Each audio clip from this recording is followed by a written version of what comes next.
함께 나눌 말씀 누가복음 15장 22절부터 24절까지의 말씀과 31절부터 32절의 말씀, 이렇게 두 부분을 함께 보도록 하겠습니다. 우리 먼저 누가복음 15장 22절부터 24절 우리 함께 읽도록 하겠습니다.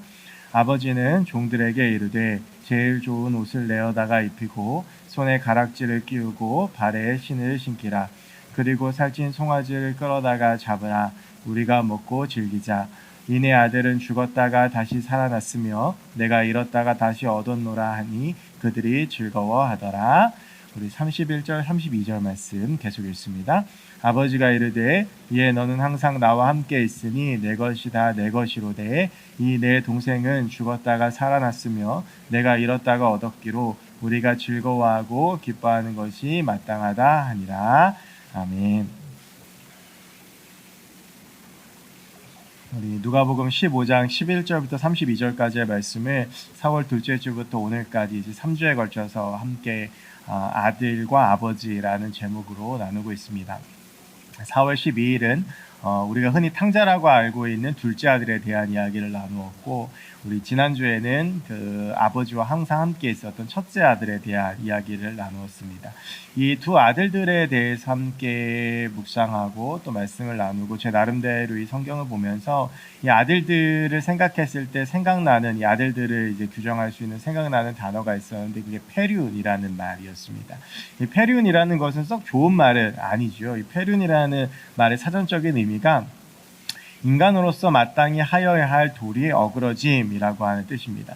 보통은 부모한테 못할 짓을 하는 사람들을 이제 페류나라고들 많이 부릅니다. 우리가 이제 TV나 인터넷 뉴스를 통해서도 심심치 않게 그런 기사들을 만나는데, 뭐 게임을 오래 한다고 엄마가 뭐라고 했더니 엄마를 폭행하거나 뭐 살인을 했다, 그리고 뭐 부모님을 뭐 때렸다, 이런 이야기들이 정말 슬프게도 굉장히 자주 우리가 볼 수 있는 이야기들이기도 합니다. 그런데 정말 그런 가슴 아픈 이야기들을 볼 때에 그런 이야기들의 거의 대부분에 또 공통점이 하나가 있어요. 그거는 부모님들의 반응입니다. 이 자녀들한테 폭행을 당하고 막 자녀들이 날 죽이려 하는 경험을 했다고 하면 그게 얼마나 끔찍하고 안타까운 경험입니까? 저도 저희 아이들이 만약에 나중에 커서 그렇게 된다고 그러면 정말 세상 살기가 싫을 것 같아요. 용서하기가 참 어려울 것 같다라는 생각이 드는데요. 그런데 보통은 이 부모님들이 그런 자녀들을 선처해달라고 호소하는 것들을 많이 볼 수가 있습니다.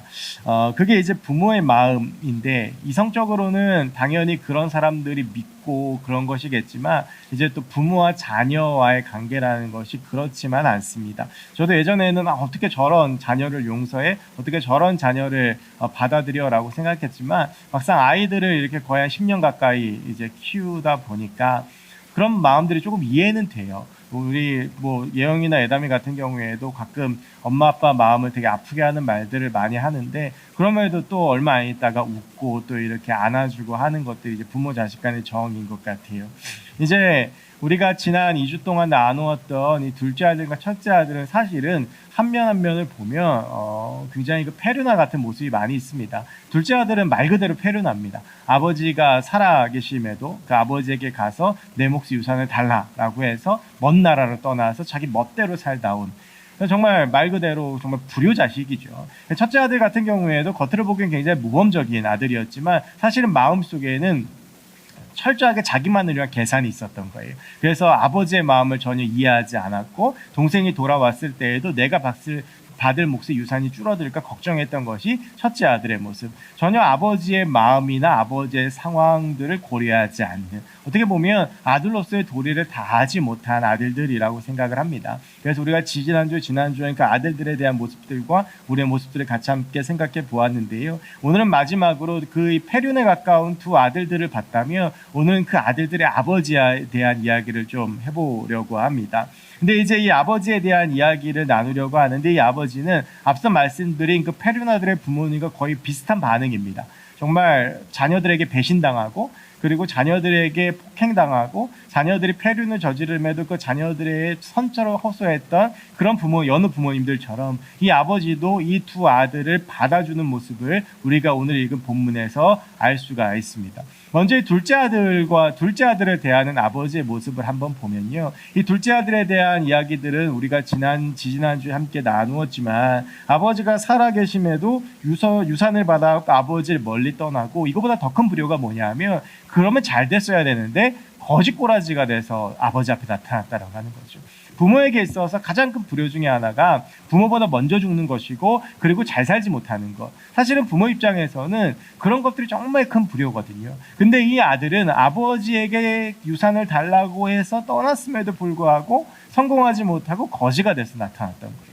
그러니까 이 아버지 입장에서 보기에 이 아들이 정말 참 불효막심한 아들일 수밖에 없습니다. 그리고 나서 결국에는 돌아왔는데 그럼 이 아버지가 이 돌아온 아들에게 어떻게 대하였는가라고 하는 것이 오늘 우리가 같이 읽은 22절부터 24절 그리고 그 전에는 우리가 읽진 않았지만 지지난주에 읽어도 20절 말씀부터가 나와 있어요. 이것들을 잠깐 보면 이 아버지가 이 둘째 아들을 어떻게 대하는지가 오늘 같이 읽지 않았지만 20절에 보면 이렇게 되어져 있습니다. 이에 일어나서 아버지께로 돌아갔어요. 그런데 아직도 거리가 먼데 아버지가 그를 보고 치킨히 여겨 달려가 목을 안고 입을 맞추니 22절에 보면 아버지가 종들에게 이르되 제일 좋은 옷을 내어다가 입히고 손에 가락지를 끼우고 발에 신을 신기라. 23절에 보면 살찐 송아지를 끌어다가 잡으라. 이제 이것들이 둘째 아들이 돌아왔을 때 아버지가 보였던 반응입니다.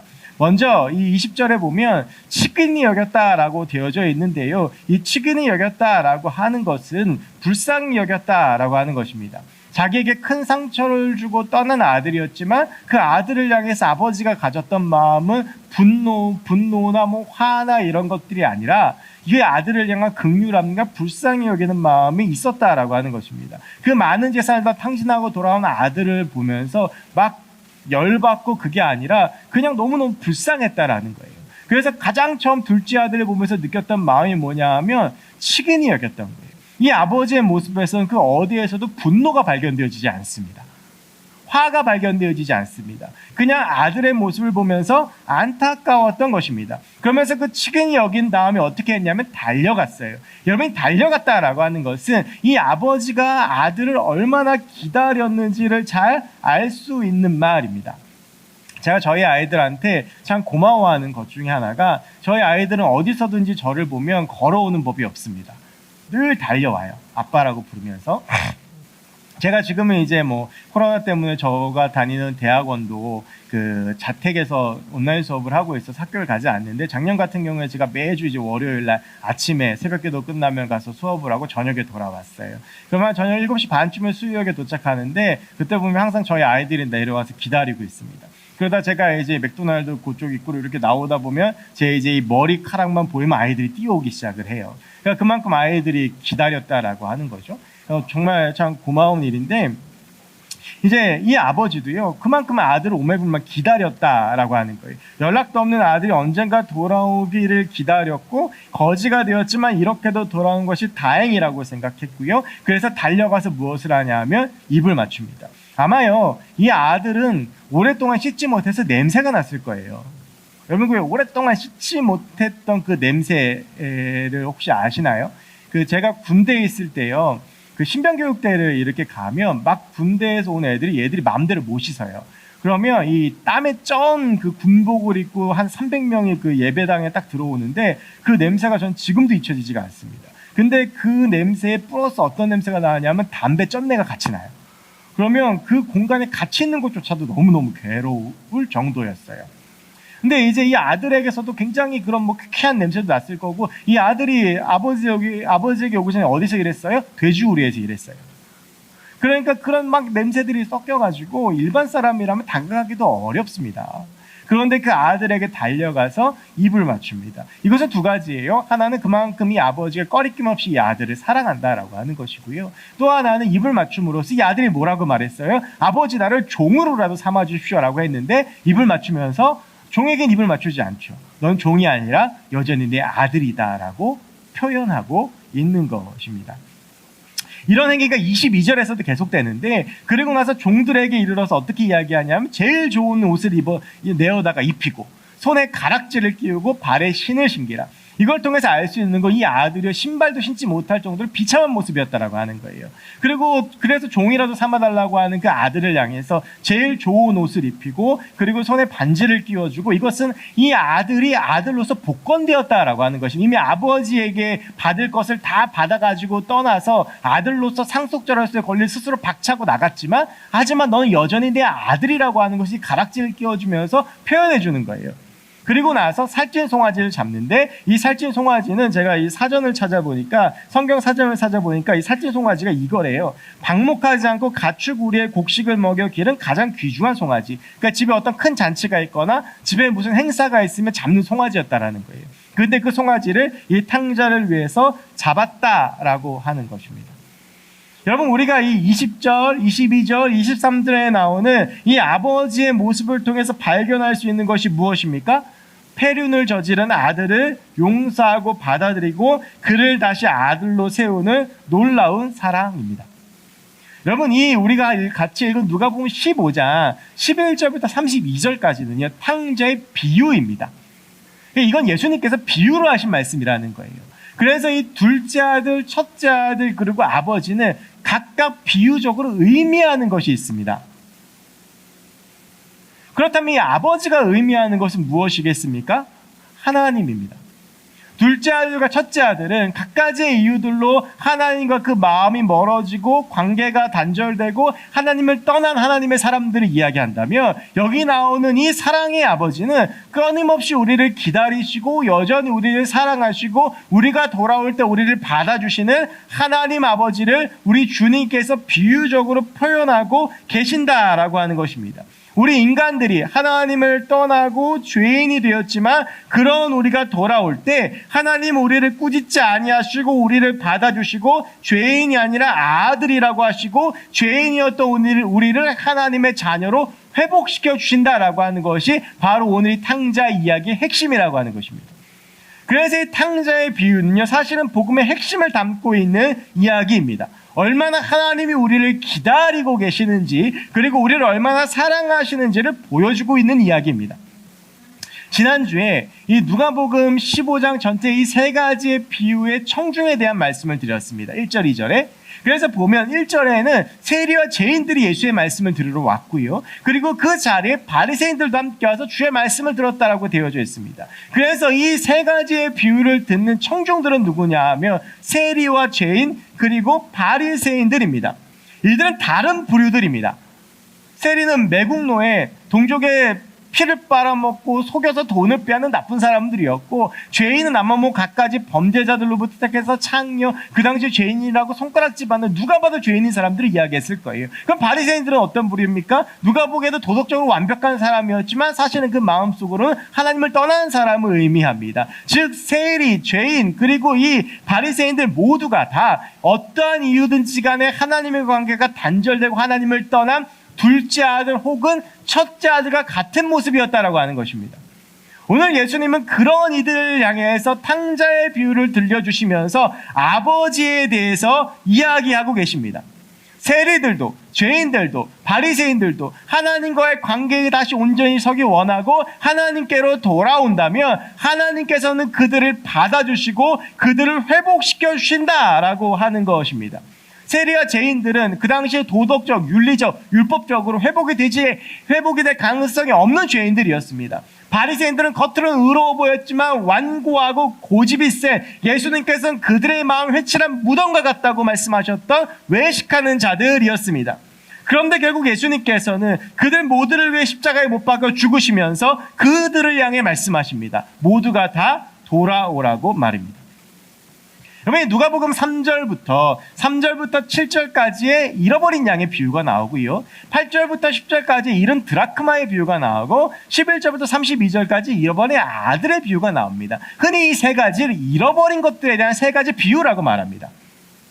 그런데 앞에 있는 두 가지의 이야기와 오늘 이야기의 결정적인 차이가 한 가지 있습니다. 자, 여러분 보십시오. 첫 번째 비유가 뭐냐 하면 100마리의 양이 있었는데 99마리가 있고 한 마리가 없어졌어요. 그래서 목자가 이 한 마리의 양을 찾으러 갑니다. 8절부터 10절까지의 비유를 보면 드라크마가 10개가 있었는데 하나의 드라크마가 없어졌어요. 그래서 이 드라크마를 잃은 여인이 이 한 개의 드라크마를 찾기 위해서 무던히 애를 씁니다. 이 두 가지의 이야기는 잃어버린 사람이 잃어버린 것들을 찾기 위해서 애쓰는 모습입니다. 그런데 11절부터 32절까지의 말씀에 보면 잃어버린 사람이 스스로 돌아옵니다.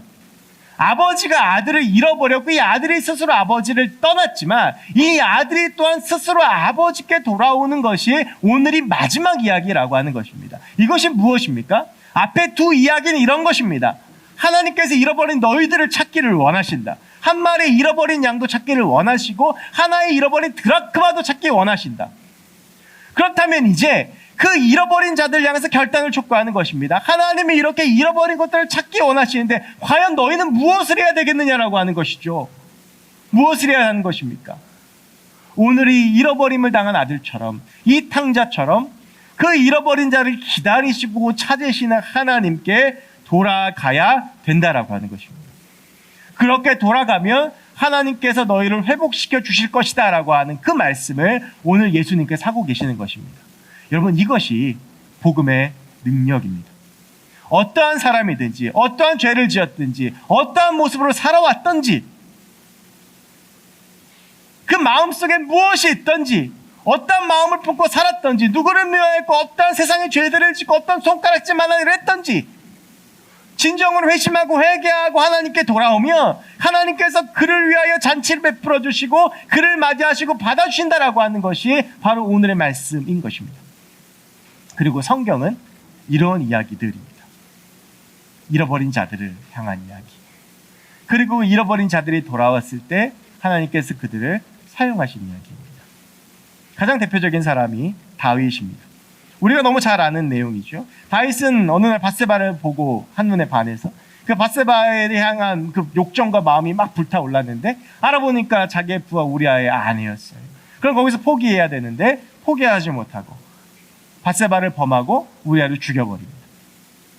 여러분, 이게요 성경의 어떤 율법을 떠나서 세상적인 법으로도 용납할 수가 없는 모습입니다. 여러분, 이런 사람이 옆에 있다면 상대하시겠습니까? 성범죄자잖아요. 살인자잖아요. 근데 더 소름 끼치는 건 다윗은 그러고 나서도 아무렇지도 않게 행동했습니다. 아무 일도 없었던 것처럼. 그때 나단 선지자가 가서 다윗을 책망했는데요. 그때 이 다윗이 하나님께 회개하죠. 그 회개를 담은 시편이 시편 51편입니다. 하나님이시여 나의 죄를 정하게 하시고 쭉 나옵니다. 시편 51편. 그 시편 51편에 보면 가장 인상적인 구절이 이거예요. 주의 성령을 내게서 거두지 마옵시고 나를 주님 앞에서 멀리하지 마시고 주의 성령을 거두지 마옵소서. 우리가 잘 아는 찬양 가사에도 있는 가사입니다. 다윗은요 심각한 범죄를 저지르고 아무 일도 없는 것처럼 행동했지만 사실은 하나님과의 관계가 단절되었던 것입니다. 그런데 그가 하나님께 돌아왔고 그 하나님 앞에 나를 멀리하지 말아달라고 고백했고 간절히 구했고 돌아오니까 그 이후에 하나님께서 어떻게 하십니까? 다윗을 회복시켜 주십니다. 물론 다윗이 자신이 저지른 죄에 대한 책임은 져야 했지만 그 다윗에 대한 그 범죄를 용서하시고 그리고 그 다윗을 받아주시는 것이 하나님 아버지셨습니다. 베드로, 바울, 예수님을 의심했던 예수님의 동생들, 마가, 정말 이루 말할 수 없는 사람들이 있습니다. 하나님을 떠나 실패와 절망의 자리로 떨어진 그들이 하나님께 다시 돌아올 때 그들을 일으켜 주시고 회복시켜 주셨던 것입니다. 사랑하는 청년 여러분, 우리도 어쩌면 세리, 죄인, 바리새인들처럼 여러 가지 모양으로 여러 가지 모습으로 하나님을 떠난 사람들일 수 있습니다. 어떤 사람은 세리의 모습으로, 어떤 사람은 죄인의 모습으로, 어떤 사람은 겉으로 보기에 아무런 문제가 없는 바리새인의 모습으로. 바리새인의 모습이라면 아마 가장 대표적으로는 저일 것입니다. 우리는 이 어려운 환경 속에서도 나와서 예배하고 또 나름대로 봉사하고 그리고 여기 모일 정도면 나름대로 좀 섬기는 사람들입니다. 그런데 여러분, 한번 여러분의 마음에 대해서 한번 심각하게 돌아보시고 질문해 보시기 바랍니다. 과연 지금 여러분은 하나님과 아무런 문제가 없으십니까? 하나님과의 관계에 아무런 문제가 없으십니까? 죄와는 상관없는 삶을 살고 계십니까? 아무런 문제가 없어 보이지만 사실은 아무도 모르는 죄의 문제 속에서 괴로워하고 힘들어하고 계시지는 않습니까? 하나님과 함께 달려간다고 말을 하지만 여전히 실패하고 넘어지고 절망해서 한순간 눈물로 하루하루를 보내고 있지는 않으십니까? 여러분, 그런 우리가 돌아가야 할 곳은 하나님 아버지의 품입니다. 하나님은 지금 우리를 찾고 계십니다.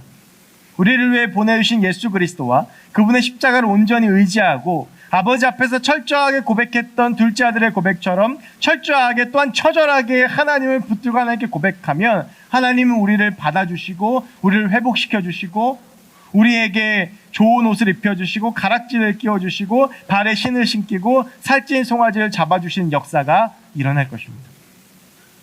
지금 내가 서 있는 자리가 어디인가? 지금 나는 과연 어떠한 모습인가? 정말 아무런 문제 없는 것처럼 살아 보이지만 정말 오랫동안 신앙생활하고 예배 잘 드리는 겉으로 보기엔 신앙 정말 좋은 사람의 모습이지만 정말 내 마음이 정말 내 삶의 온전한 모습들이 내 삶의 하나님과의 관계가 아무런 문제가 없이 잘 작동하고 있는가? 과연 나는 하나님과 어떠한 관계 속에서 살아가고 있는가? 혹시 나는 둘째 아들처럼 하나님을 완전히 떠난 사람이나 첫째 아들처럼 하나님 앞에 있는 것 같지만 그 하나님과 마음이 멀어진 사람의 모습은 아닌지 다시 한번 돌아보아야 합니다. 제가 이 탕자의 비유를 설교를 준비하고 지난 3주 동안 오래 묵상하면서 유독 이 첫째 아들의 모습이 제 모습과 닮았다는 생각을 정말 많이 했습니다. 저는 20살에 신학교를 가서 신학교 안에서만 지냈고요. 그리고 26세 목사가 돼서 지금 뭐 13, 14년째 이렇게 살고 있습니다. 겉으로 보기에는요, 딴 데 안 보고 앞만 보고 달려간 사람인 것 같고 정말 하나님과의 관계가 좋아야만 하는 사람인 것처럼 보입니다. 그런데 사실 제 모습을 들여다보면 그렇지 않습니다. 피곤하면 새벽 기도 와서 기도 안 하고 자다 가는 시간들도 꽤 있고 교회 안에 있다, 교회 울타리 안에 있다는 그 안도감에 하나님을 찾기 위해서 하나님을 부르기 위해서 애쓰고 노력하는 모습도 별로 없고 설교 준비해야 되니까 성경을 묵상하고 보지만 정말 내가 하나님과 관계를 위해서 말씀을 보는 걸 생각해 봤을 때 느낌표보다 물음표의 모습들이 정말 많이 있습니다. 그래서 사실 이 탕자의 비유를 준비하면서 가장 많이 생각나고 그리고 정말 많이 기도했던 것은 제 자신을 위해서였습니다. 겉으로 보기에는 목사이고 신앙 좋아 보이고 뜨거워 보이지만 사실은 제 안이 골마가고 있는 겁니다. 여러분은 어떠십니까? 여러분 그런 모습 속에서 골마가다 보면 그냥 참 힘듭니다. 그냥 짜증나고 힘들고 영적으로 무너지면 모든 것들이 다 제대로 작동하지가 않습니다. 또 우리가요 어쩔 때는 되게 좋았다가 또 어쩔 때는 뚝 떨어지고 그것들을 또 반복하는 사이클 속에 살고 있죠. 여러분 그래서 우리가 항상 붙잡아야 되는 것이 늘 잊으면 안 되는 것이 하나님입니다. 하나님과의 관계입니다. 여러분 그것을 붙잡기 위해서 무던히도 애쓰셔야 합니다. 그것에 실패했던 것이 첫째 아들이었어요. 그랬더니 아버지가 31절 말씀에 보면 이 첫째 아들에 가서 이렇게 이야기를 합니다. 예, 너는 나랑 항상 함께 있으니 내 것이 다 네 것이다. 이 첫째 아들은요 아버지 옆에 남아있으면서 마음은 딴 데 있었어요. 아버지의 유산 혹은 뭐 아버지의 자리, 아버지의 집. 그런데 그런 것들에 노심초사하는 이 아들한테 가서 아버지가 뭐라고 말하냐면 야, 너 그런 거 걱정하지 않아. 어차피 내게 다 네 거야 라고 이야기하고 있는 거예요. 아버지와 함께 있을 때 아버지의 것이 모두 나의 것이 되는 것입니다. 둘째 아들처럼 미리 달라고 요청하지 않아도 첫째 아들처럼 자신의 몫이 줄어들까 고민하지 않아도 모든 것은 결국 아들의 것이 되는 겁니다. 이게 상속의 개념입니다. 우리가 하나님을 붙들며 하나님의 것이 내 것이 되고 그 하나님의 채워주신 하나님의 온전하심이 우리 안에 온전해지는 것입니다. 그런데 우리는 그것을 자꾸 놓칩니다. 자꾸 내 것을 붙잡으려고 합니다. 하나님 안에 있으면서도 내 것, 내 사람, 내 시간, 내가 이룰 것들, 그것들을 붙잡으려고 해요. 여러분, 제가 자녀를 키우면서 그런 생각이 참 많이 듭니다. 이제 여러분들도 결혼을 하시고 자녀를 키우시다 보면 어느 순간부터 삶의 목적이 자녀들이 되어갑니다. 자녀들을 위해서 살게 되고 자녀들의 미래를 고민하고 자녀들을 책임져야 하고 뭐 결혼시킬 땐 뭐라도 해줘야 되고 점점 삶의 사이클과 삶의 초점이 자녀들이 되어가요. 제 것은 저희 아이들의 것입니다. 뭐 일례로 요즘 온라인 수업하니까 제 노트북은 어느 순간 예용 있게 됐어요. 걔가 저한테 그 노트북을 얻기 위해서 뭐 다른 말 하지 않았습니다. 그냥 아빠 거니까 지가 쓰는 거예요. 여러분, 마찬가지로 이게 어떻게 보면 하나님 아버지를 닮은 삶이라고 보여지는데요. 하나님도 우리를 위해서 일하시고 하나님의 것은 우리의 것입니다. 그런데 우리가 그 하나님을 놓치니까 걱정되고 불안하고 두려운 것입니다. 우리는 하나님의 자녀로서 해야 될 의무가 있습니다. 근데 그 의무와 함께 하나님의 자녀로서의 권리도 있습니다. 그것은 하나님의 것이다, 우리의 것이라는 것입니다. 여러분, 이 엄청난 권리를 누리기 위해서 우리가 해야 하는 것이 있습니다. 그게 기도입니다. 제가 앞서 첫째 아들의 모습과 제 모습을 비교했는데 요즘 내 삶 가운데 가장 부족한 게 무엇이냐? 기도입니다. 사람이 그래요. 뭔가 좀 문제가 있거나 뭔가 좀 기도할 제목이 있거나 그러면 기도하지 말라고 그래도 기도가 됩니다. 제가 언제 한번 그런 말씀 드린 적이 있을 겁니다. 새벽 기도 때요, 가끔 새벽 기도 안 나오던 청년들이 새벽 기도 나오면 불안해질 때가 있어요. 아, 제가 무슨 일이 있나? 좀 사람이 그래요. 힘들고 그러면 이제 기도하게 되는데 뭐 그런 게 없으면 별로 기도할 필요를 잘 못 느껴요. 그거는 기도의 목적이 무언가 내가 원하는 것을 얻기 위해서이기 때문에 그렇습니다. 사실 기도라는 것은 하나님과의 관계이고 그 관계 속에서 하나님과 대화할 수 있는 엄청난 특권인데 그것들을 놓치고 내 욕심과 내 야망만이 투영이 되는 것이죠. 요즘 청와대에 가면 국민청원이라는 것이 있습니다. 그래서 이게 뭐 자신의 억울한 상황들을 그 국민청원 게시판에다 해서 조회수가 20만 명 이상 되면 뭐 정부나 대통령이 직접 대답을 해줘야 돼요. 그러니까 들어가 보면 가슴 딱하고 아픈 이야기들이 정말 많은데 20만 명의 동의를 얻는 청원이 많지가 않습니다. 제가 이번에 이단 문제로 국민청원을 하나 넣어보려고 했어요. 그래서 한번 알아봤는데요. 이것도 국민청원도 그냥 쓰면 게시판에 바로 올라가서 이게 뭐 20만 명 청원을 얻는 게 아니고 국민청원 게시판에 쓰고자 하는 글을 먼저 작성을 해서 100명한테 사전 동의를 얻어야 됩니다. 그래야지 사전 동의를 얻어야 이게 국민청원 게시판에 업로드가 되고 그걸 20만 명 이상이 봐야 대통령이나 정부 고위 관계자들이 봐요. 그러면 얼마나 복잡합니까? 그래서 제가 그냥 하려다가 포기했는데요. 기도라는 것은요, 세상을 지으신 하나님 앞에 이러한 뭐 100명한테 사전 동의를 얻고 20만 명의 조회수를 얻고 이게 아니라 내가 직접 나아갈 수 있는 통로이고 내가 직접 말할 수 있는 엄청난 시간인 거예요. 엄청난 행위인 거예요. 사실 우리가 언제든지 할 수 있으니까 기도라는 행위를 굉장히 우습게 여기는데 기도라고 하는 것은요, 굉장히 놀라운 일입니다. 여러분, 기도는 예수 그리스도께서 십자가에 못 박아 죽으셨기 때문에 우리 가운데 열린 특권이에요. 그 전까지는 기도할 수 없었습니다. 어떻게 죄인인 인간이 하나님 앞에 나아가서 직접 기도합니까? 죄의 문제 해결이 안 되는데. 여러분, 우리가 왜 기도의 끝에 예수 그리스도의 이름으로 기도합니다라고 합니까? 예수님께서 우리의 중보자가 되어주시는 거예요. 가운데에서. 내가 하나님께 나아가는 그 기도를 예수님께서 매개가 되셔서 이 기도를 전달해 주시기 때문에 예수 그리스도의 이름으로 기도하는 것입니다. 여러분, 기도라는 것이 바로 이런 것인데 우리는 기도하지 않습니다. 하나님께 주신 특권을 무시하는 거죠. 기도하지 않으면 어떻게 됩니까? 기도하지 않으면 탕자가 됩니다. 첫째 아들이 아버지하고 대화하지 않았기 때문에 아버지의 마음을 몰랐고, 그래서 아버지의 마음을 전혀 모르고 자신의 계산만 하는 아들이 된 것입니다. 둘째 아들이 아버지와 대화하지 않았기 때문에 그냥 그 아버지의 통제를 답답하게 여겼고, 그래서 자신의 몫의 재산을 받아가지고 도망가는 탕자가 된 것입니다. 우리가 하나님과 대화하지 않고 우리가 하나님께 기도하지 않으면 우리도 하나님의 뜻을 알 수 없고 하나님의 계획을 알 수 없고 하나님의 마음을 알 수 없고 내 생각과 내 욕심만이 가득 차고 내 멋대로 사는 그런 탕자가 되는 것이고, 하나님과 관계가 단절되어지는 것입니다. 과연 여러분은 지난 일주일간 얼마나 기도하셨습니까? 지금 우리는 얼마나 하나님께 기도하고 있습니까? 얼마나 하나님을 붙잡고 얼마나 하나님과 대화하며, 여러분 꼭 기도라고 하는 것이 무릎 꿇고 앉아서 손 모으고 눈 감고 하는 것만 의미하는 것이 아니라 삶의 순간순간마다 얼마나 하나님을 의식하고 하나님과 대화하고 있느냐라고 하는 것입니다. 이것이 하나님과의 관계입니다.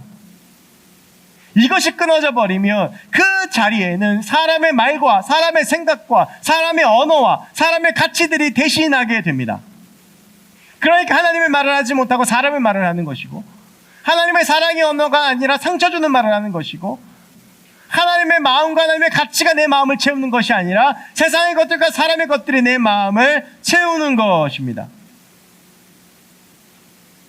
사랑하는 청년 여러분, 하나님께서 우리를 사랑하셔서 십자가에 달려 죽으시면서 우리 가운데 열어주신 것이 기도입니다. 그러니까 여러분, 회개도 기도하는 것입니다. 예전처럼 소나 양 잡고 드리지 않아도 됩니다. 기도하고 철저하게 하나님 앞에 기도하고 내려놓으면 회개가 되는 겁니다.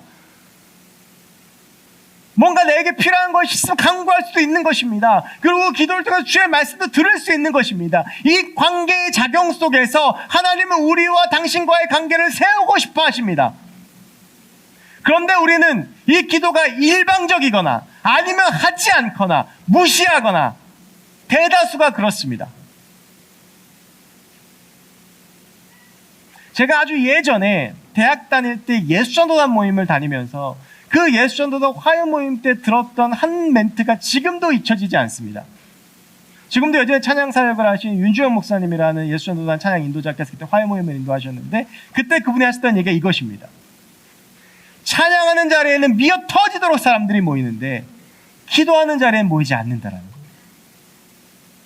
그때 이 예수전도 화요 모임 분위기가 어땠냐 하면, 막 찬양하는 40-50분 동안은요 사람들이 미어 터져요. 그런데 설교를 시작하고 설교에 기도하는 시간이 되면 한둘씩 나가고 사라집니다. 심지어는 그 찬양 집회하는 그 바깥 교회 마당에서 담배 피는 애들도 꽤 많이 있었습니다. 찬양이라는 하나님을 높이는 너무나도 놀라운 행위지만 그 속에서 어떤 감정이나 그런 것들 좋죠. 그런데 여러분, 우리의 신앙이 어느 한 군데 편중되어서는 안 되는 것이죠. 여러분, 정말 우리 가운데 회복되어져야 되는 것, 우리가 하나님의 마음을 알고 하나님의 사랑을 알기 위해서 진짜 회복되어야 되는 것 중에 하나가 바로 기도입니다. 그 기도 속에 하나님의 음성을 듣고 하나님과 대화하고 하나님과 함께 설 때 그 하나님의 사랑이 우리 안에 충만해지는 것입니다. 저는 우리가 더 기도했으면 좋겠습니다. 그래서 그 기도 가운데에서 그 하나님의 사랑 안에 잠기고 그 하나님의 마음을 너무나도 깊이 깨닫고, 그래서 그 하나님과 함께 담대히 설 수 있는 하나님의 사람들이 되었으면 좋겠습니다. 하나님은 오늘 이 아버지처럼 지금도 여러분을 기다리고 계십니다. 그리고 여러분들이 돌아오길 기다리고 계시고, 여러분들이 기도의 자리로 돌아오고 하나님을 붙잡고 하나님께 기도하고 하나님께 나아갈 때 우리의 기도를 들으시고 오늘 이 아버지처럼 응답하시고 회복시켜 주시고 세워주시고 채워주시고 역사해 주실 줄로 믿습니다. 그 아버지의 사랑 안에 거하면서 그 하나님의 사랑 안에 붙잡힌 우리가 되기 원합니다. 여러분, 명목상의 그리스도인이 되지 않았으면 좋겠습니다. 모태신앙이니까, 부모님 따라 교회 다녔으니까, 이게 몇십 년 다녔으니까, 난 지금 예배 드리니까, 그게 아니라 정말 살아있는 하나님과의 관계가 우리의 관계가 되었으면 좋겠습니다. 날마다 그 하나님의 사랑 안에 잠기고, 날마다 그 하나님의 사랑을 붙잡고, 날마다 하나님의 사랑을 공급받고, 날마다 하나님께 사랑을 고백하고, 날마다 하나님과 함께 대화하고, 그래서 그 하나님으로 충만한 삶, 정말 하나님만이 발견되어지는 삶, 하나님을 향한 언어와 하나님을 향한 마음과 하나님을 향한 고백과 그 사랑만이 발견되어지는 그 풍성한 삶이 우리의 삶이 될 때에 우리의 삶의 진정한 회복과 진정한 하나님의 역사가 일어나게 될 줄을 믿습니다. 우리가 하나님의 사랑을 바라보며 또한 결단하며 함께 그 사랑 찬양했으면 좋겠습니다.